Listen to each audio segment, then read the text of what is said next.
Now,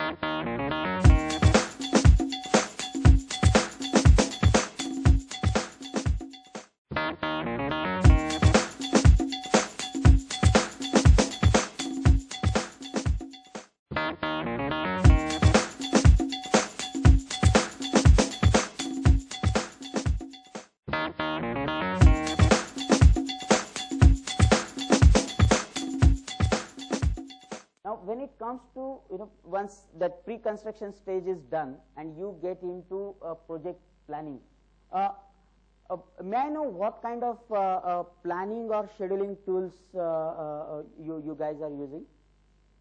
In your organization, are you using any scheduling tools as such? Bar chart or something like that? MSP you are using, yeah.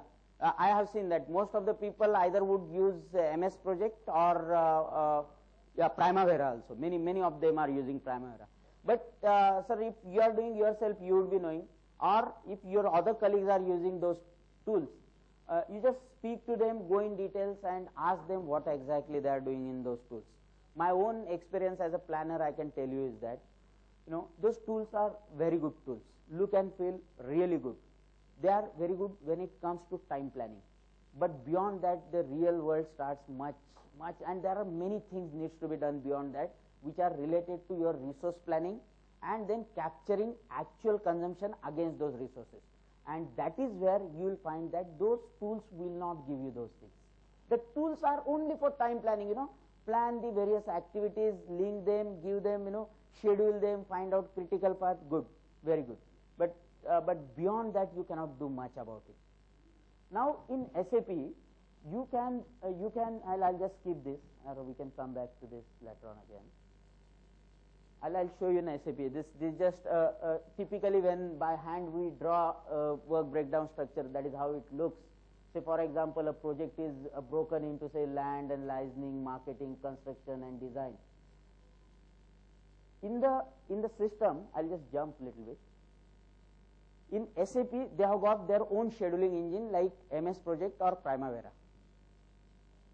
Look and feel somewhat like your MS Project. May not be exactly like your MS Project, but somewhat like MS Project. Now the question comes, how SAP scores or anything else in the entire globe is that whatever planning that you do in the system, it will always be required for doing your execution. Based on planning, you are going to create your work packages. Based on planning, you are going to decide which material is required, when. You are going to decide what type of contractors are required, from which time span to which time span. Since it's a part of one system, you will be able to have a complete linkage between your planning phase and execution phase. Now, you'll always find that, people keep on, many times people keep on confusing between, what is work breakdown structure and what are the activities, or what are the BOQs, bill of quantities. Let me tell you that, bill of quantities could be a unit on which the payment happens. It could be, if it is concrete, it could be in M-cube. If it is reinforcement, it is in metric tons, something would be in square meter. But work breakdown structure is something you keep in mind that how I am going to control this project. And when you say that how I am going to control this project, entire project you break to a level to which you will be able to properly manage that project. And once you create that work breakdown structure, in the same system you are creating work breakdown structure, in the same system you are going to have BOQs, activities. You will have a marriage between work breakdown structure on one side, activities on other side. So you probably break one activity in number of work breakdown structure items. So in one system you keep on doing all those things. You define the packages which you would be giving on contract. You can see your structural related or finishing packages are created here. You can do a complete cost planning again. When you do not have ERP systems, I am very sure in many of your organizations people must be using Excel sheets very extensively if they are not using ERP. Because Excel, yes, as engineers we are extremely fond of Excel because it's a very, very flexible system. You can do anything in the world, you can put any formula and it's beautiful, but then it's it's not a system as such. It's just one tool for individual, and that cannot become a system for the organization. Now in SAP, you will be able to create whatever you do in Excel, but there will be tremendous benefits over and above what you do in Excel. Say for example, if you are doing a estimation in Excel, you need a lot of norms, right? Maybe mixed design norms you will need, or productivity, manpower productivity norm, or if you have equipment productivity norms will be required. All those norms you are going to import from somewhere and put it in the system. Now anybody can change it anytime, anybody can make mistake anytime. It has no linkage with what exactly actually happening in the system. When you have one system for everything, you can decide from where to pick the data.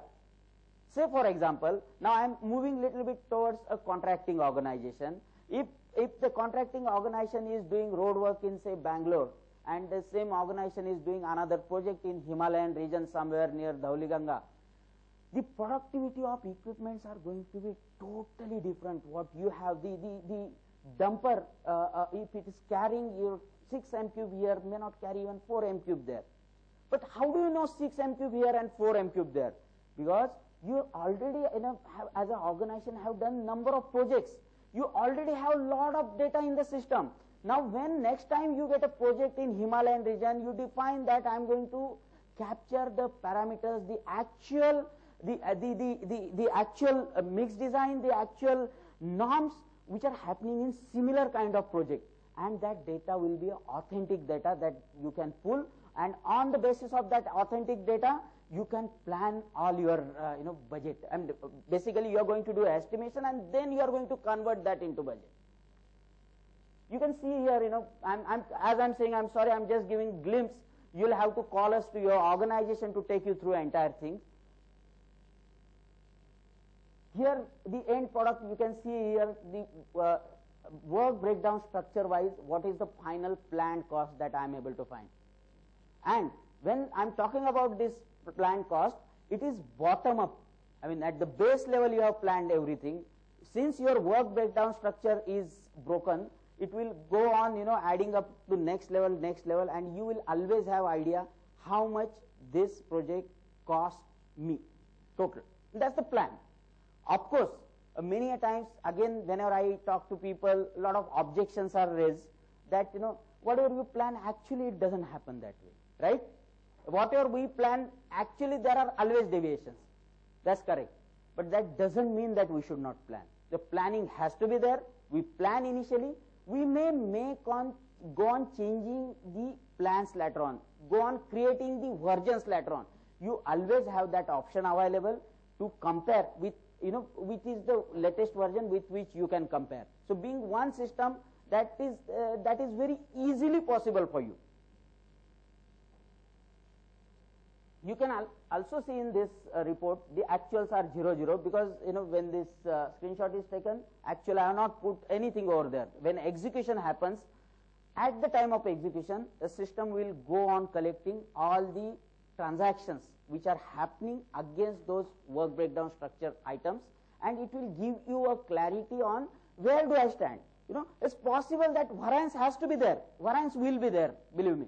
But the fact is that when variance comes, you will be able to come to know why that variance is coming. Was I wrong in planning itself, or I was right in planning, but actually execution I have ended up spending much more than what I had spent. If I have ended up spending more, why I have spent more?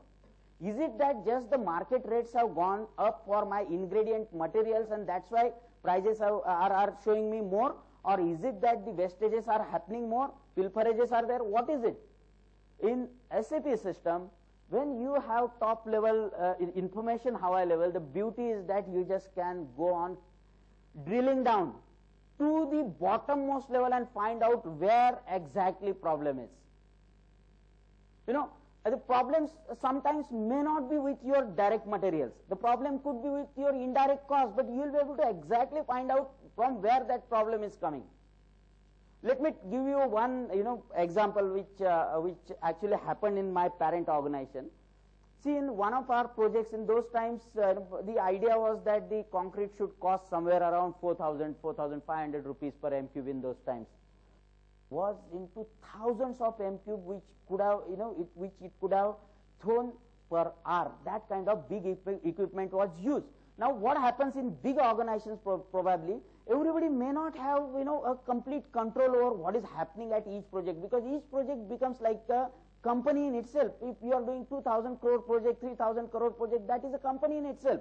What they are doing, at people sitting at headquarters, they don't go into minute details.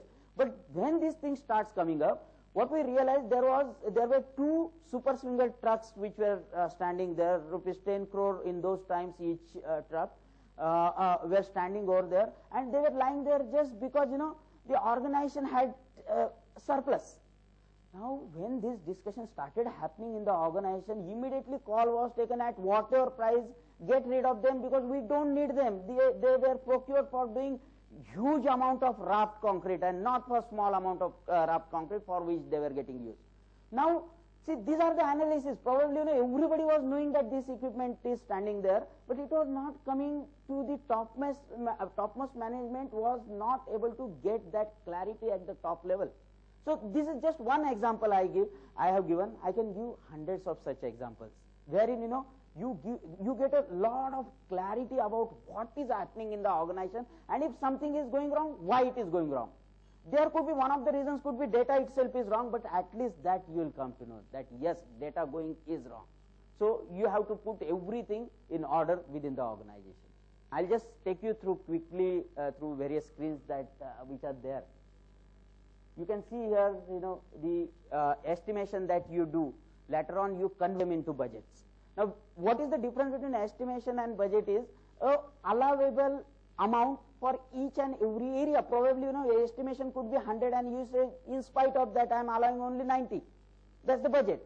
And based on budget, you would like to control everything. I mean, it could be quantity budget, it could be value budget. But you may put a tab on that saying that the moment it reaches say 70% of my budget, he has to take approvals for going forward, or he has, or quantity, he will not be able to post the things in the system. That kind of restrictions you can put in the system. You can create work order in the same system. You can see here there are various approvals available, executive level, then head level. You can create various approvals through which the workflow happens. So you will always have clarity. On the basis of planning, the requisition got created. Then you might accept requisition as it is, or you make changes. Then you create a PO on the basis of that. Now, purchase requisition and PO, how it has gone through a approval level within the organization, you will be able to have a complete track of that. Nobody will be able to slip on those things. I mean, saying that, when there is a paper movement, you never know where it got stuck for how many days. Here, there will always be a track available, how long it was lying with which person.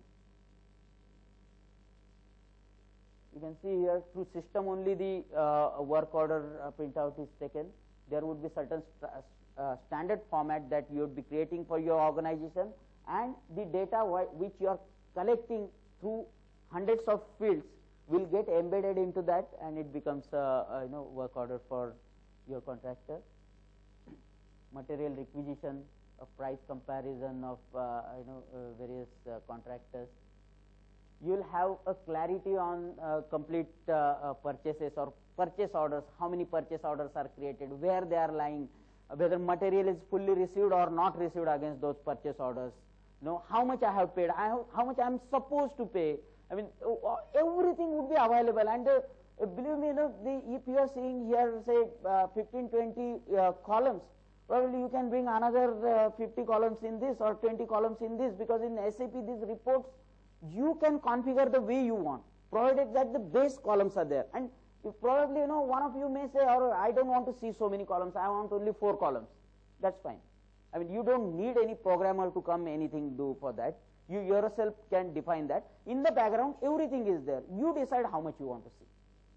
Construction link milestone billing.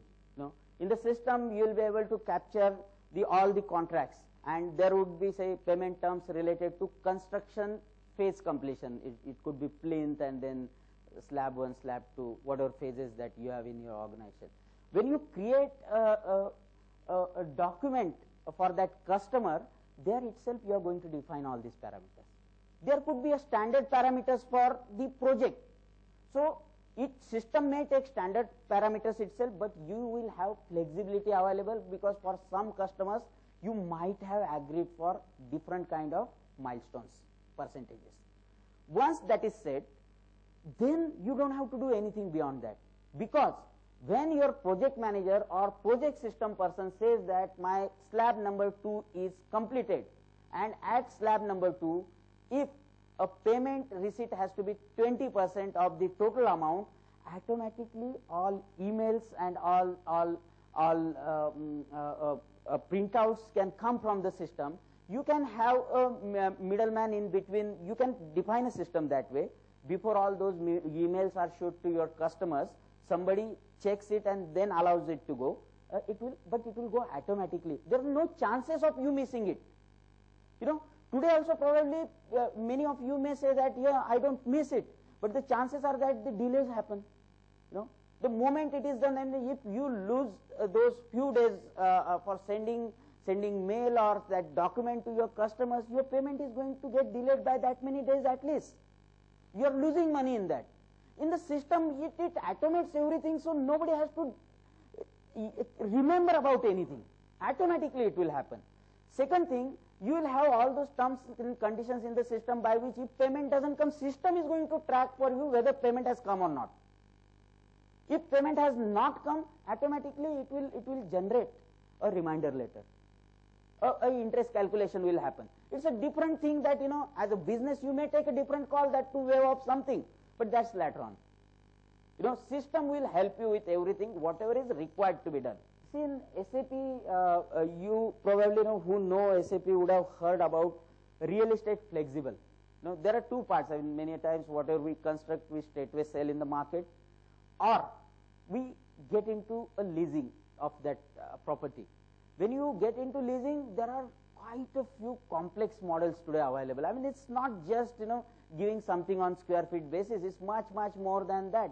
Gone are the days when, the real estate used to be fixed kind of space kind of scenario. Nowadays, there are 4 plates which are flexible. And from where this name has come is that it's the entire real estate flexible scenario is covered in REFX, which is part of SAP. Now, it will help you in having all the contracts within the system and capture all kinds of leasing scenarios. You will be able to know at any given point in time how much is the occupancy, where is the occupancy, where is the vacancy available, from which date particular space is going to be vacant, what is the history about that particular place, how much was the demand for this particular place in my entire property. Various kind of calculations can system do for you. I mean, as I said that the billing, even in leasing scenario, it may not be straight on the basis of per square feet. There could be various scenarios. The base rate could be per square feet, but over and above that, maintenance charges could be, whatever maintenance actual expenditure happening during that period getting distributed plus something. Or when getting distributed, there would be various parameters based on, which location that particular tenant is, or what kind of business he is in, or what kind of agreement I have done with him. So there could be lot of scenarios. There could be revenue sharing model. Now all those things get covered in this, and you have your own formulas set up in the system. Facility management, entire maintenance. Even in maintenance, sometimes you may have your own equipment, some kind of equipments. It could be as simple as gensets, and it can go up to having a very complex kind of equipments also. All those things can be managed in the system itself. Those charges, if you want to levy on your customers, there would be methods available for it. This is related to revenue sharing, which I mentioned earlier. So I am just rushing through. Financial accounting, I will not go much in depth. I would just like to say one thing about financial accounting is that, the best implementation, as we say, is the best implementation when financial accounting is minimum, in the sense that direct entries in financial accounting are minimized as less as possible. And it's possible, because most of those people who have done beautifully have achieved that. Because what is financial accounting at the end? It is nothing but representation in money terms of what is happening in your organization. So why one should go and put something in financial accounting? No. If that is done, then you are using Tally. If you are using ERP, you can say I am using ERP, then at a great extent your financial accounting direct entries as less as possible. You are just carrying other transaction in the system and it is getting reflected in your financial account. Second thing, as a site engineer, I remember whenever my management used to ask me for actual costing at project sites. Let me tell you very honestly that all those times that costing used to be a completely fudged document, because not that the intentions were wrong, but I realized that at that time that it is humanly impossible to capture actual cost without having some system. I mean, how many issue slips you are going to capture, how you are going to control them, is there any systemic control? No. And how do you give it to the management? Not possible. Now today we say that after ERP is beautifully done, successfully done, a best implementation is an implementation where you don't have to do any costing. What does it mean? Costing happens completely in the background. Nobody does any costing related work in the system. Actual cost capturing I'm talking about. As the resource move, cost also moves along with that, with whatever methods that you have defined, and cost goes and sits in some buckets.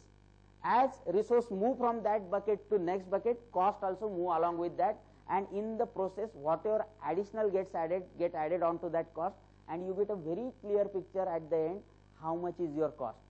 So if you are in a real estate business, probably you will be able to exactly find out one particular flat in entire building, how much it has actually, how much was the actual cost for you.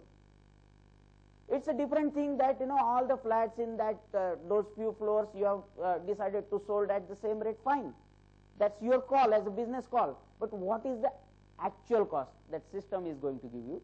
Provided that we don't make it a impractical, we make it a very practical thing, because if you start doing too much of detailing, then probably the cost of information is going to be more than value of information, and you will not get the results at the end, because people will not be able to put that data.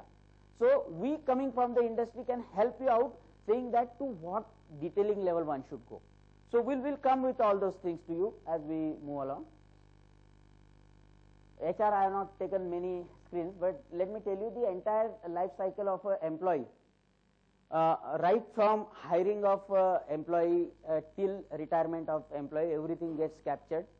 The payroll processing would happen in the system, and employee will be able to see even anything related to him which he is supposed to see, will be able to see in the system, and even carry out lot of transactions, whether it is related to travel or leave, that kind of transaction he will be able to carry out himself in the system, and that particular portion of SAP is called as ESS.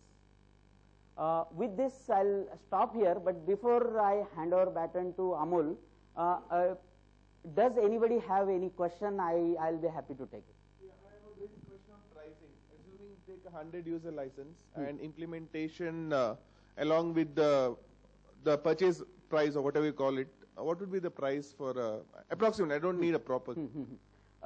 Let me tell you one thing, that when we are talking about the licenses, what needs to be done is what kind of licenses that you are going to need. That one has to study. There are various kind of licenses, like professional licenses, work floor licenses, then you have got project licenses. So various kind of licenses are there. When we come to you, we'll find out how big is your organization, how many projects are there, what are the functions that you will be needing. We will be phasing them out Because in ERP one has to be very careful. One should not go for eating everything together, because there is always, then there is a great risk that one is carrying. So we always suggest that how phase wise one can become successful in this area. Now for that purpose one has to work out that combination of licenses. Now what I would say is that we will take it offline, we will understand your organization, and within few days we can work out and tell you budgetary how much it will cost. We have a good ERP is running successfully. I just Right. wanted to know how. Yeah, see that pricing we can discuss separately. Anything else on functional side if anybody is interested? Okay, thank you. Thanks a lot. Thank you.